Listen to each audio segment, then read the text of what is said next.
What's up, guys? It's just going to be a quick video roasting Honda for just being lazy turds and trying to be sneaky. They came out with another Foreman Rubicon automatic just to make the range as confusing as possible for me to explain to people. Um, this is just mind-bogglingly annoying. So they put a bunch of time and money to dress up a Honda Rincon to look like the Rubicon. That's all they did.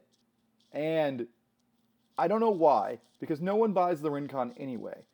And Honda just keeps it around. It's like I don't these people just nothing they do makes any sense. I love Hondas, but I don't even have a Honda Quad right now because they're so boring. And they keep teasing us with like an 850 double clutch, something with some actual power to compete with the Can-Ams, and they never give it to us. They just give us these stupid little facelifts and updates. So the last one they did was they made the other Foreman Rubicon, the foot shift, they made it go from a 475 to a 519. And if you drive them side by side, it's a very minuscule difference in power increase. Um, and they facelifted it and put this ugly bumper on it. And now they took the Honda Rincon and they facelifted it with an ugly bumper, put an uglier front headlight on it, and now they're trying to sell it for more money than the other Rubicon automatic DCT. So now there's two different automatic DCTs. Just what? Okay, so I'm gonna show you some of the specs, point out what I'm talking about here. It's just stupid. So this is the new 2024 Honda 4Trax Rubicon. If you click on 2023 here, it will change to the 2023 4Trax Rincon. Honda did not hide this very well. So they just rebranded the Rincon that wasn't selling to make it look like a Rubicon that is selling. I don't know what they're going for here. I really just have no idea. So a couple things you can look at in the pictures to see how lazy they actually were. If you go through and expand this whole gallery, you can see a couple things. So if you look at the gas tank right here, this is the same gas cap that's been on the Rincon since, I don't know, 2002 or 3, and it has the old school breather tube coming out of the gas cap. What this tells you is they didn't even change the gas tank. It still has the external fuel pump, which is a pain in the ass for water riding, by the way, and it's got the old school breather. You can also see a little storage box right here. That's also an old school Rincon thing. Same old school Rincon shifter. Yeah. So all they did is they took the Rincon, the same frame, the same gas tank, the same engine, and they put the Rubicon front and rear plastics, racks, and bumpers on it. Cool. Thanks, Honda. We would have much rather you put that engineering money and time into making something that's useful. This is stupid. Like, what the fuck? Do you guys not watch any YouTube videos? Like, no one wants a Rincon. No one. This is a huge waste of your money. Ugh. I've been nice to Honda for so long, and I've sold so many machines for them through my YouTube channel, and they've never done a thing for me, so I'm going to be honest with you. This is dumb. So let's go ahead and do a side-by-side comparison, because people like those, of these turds.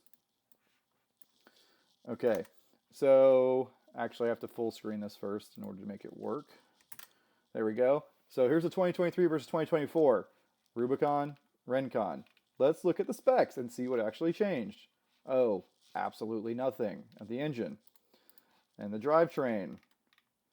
Absolutely nothing. Great. Chassis and brakes. Absolutely nothing. Oh, they did put 1-inch bigger tires on it. Well, wow, thank you, Honda. That is so awesome. Look at the dimensions. There is one thing that changed here. They actually made the Rincon worse. Now it weighs 701 pounds. It used to weigh 658 because they put heavy racks, heavy bumpers on it.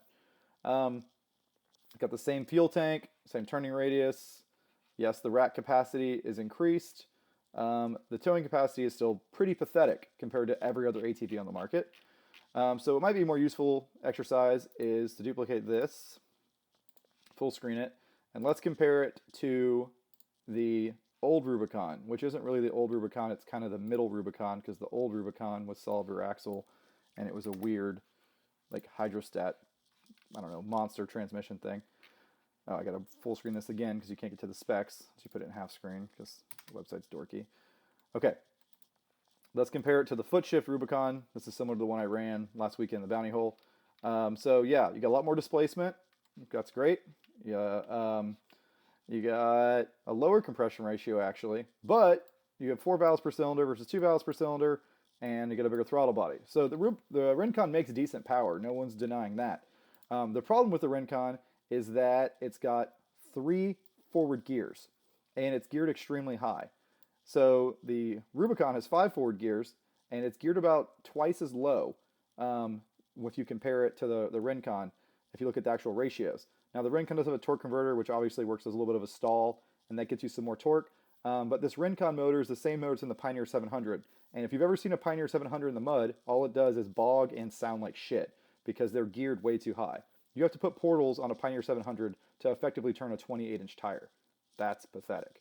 A Pioneer 500 will drag a Pioneer 700 around all day long if they're stock to stock. Honda didn't even put the good front differential in this new Rincon Rubicon thing.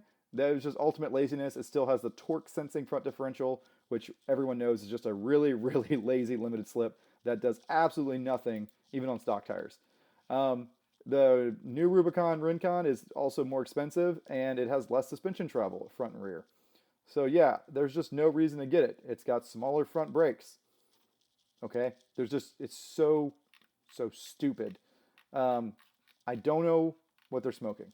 Okay, the one thing we can look at down here is weight though. So let's switch this back over. We're looking at Rincon. Let's go to 2024. Windows over. So now we're looking at the Rubicon Rincon. That's what I'm going to call it. Go dimensions. Okay. So now the rear rack capacity is the same. The front rack capacity is the same.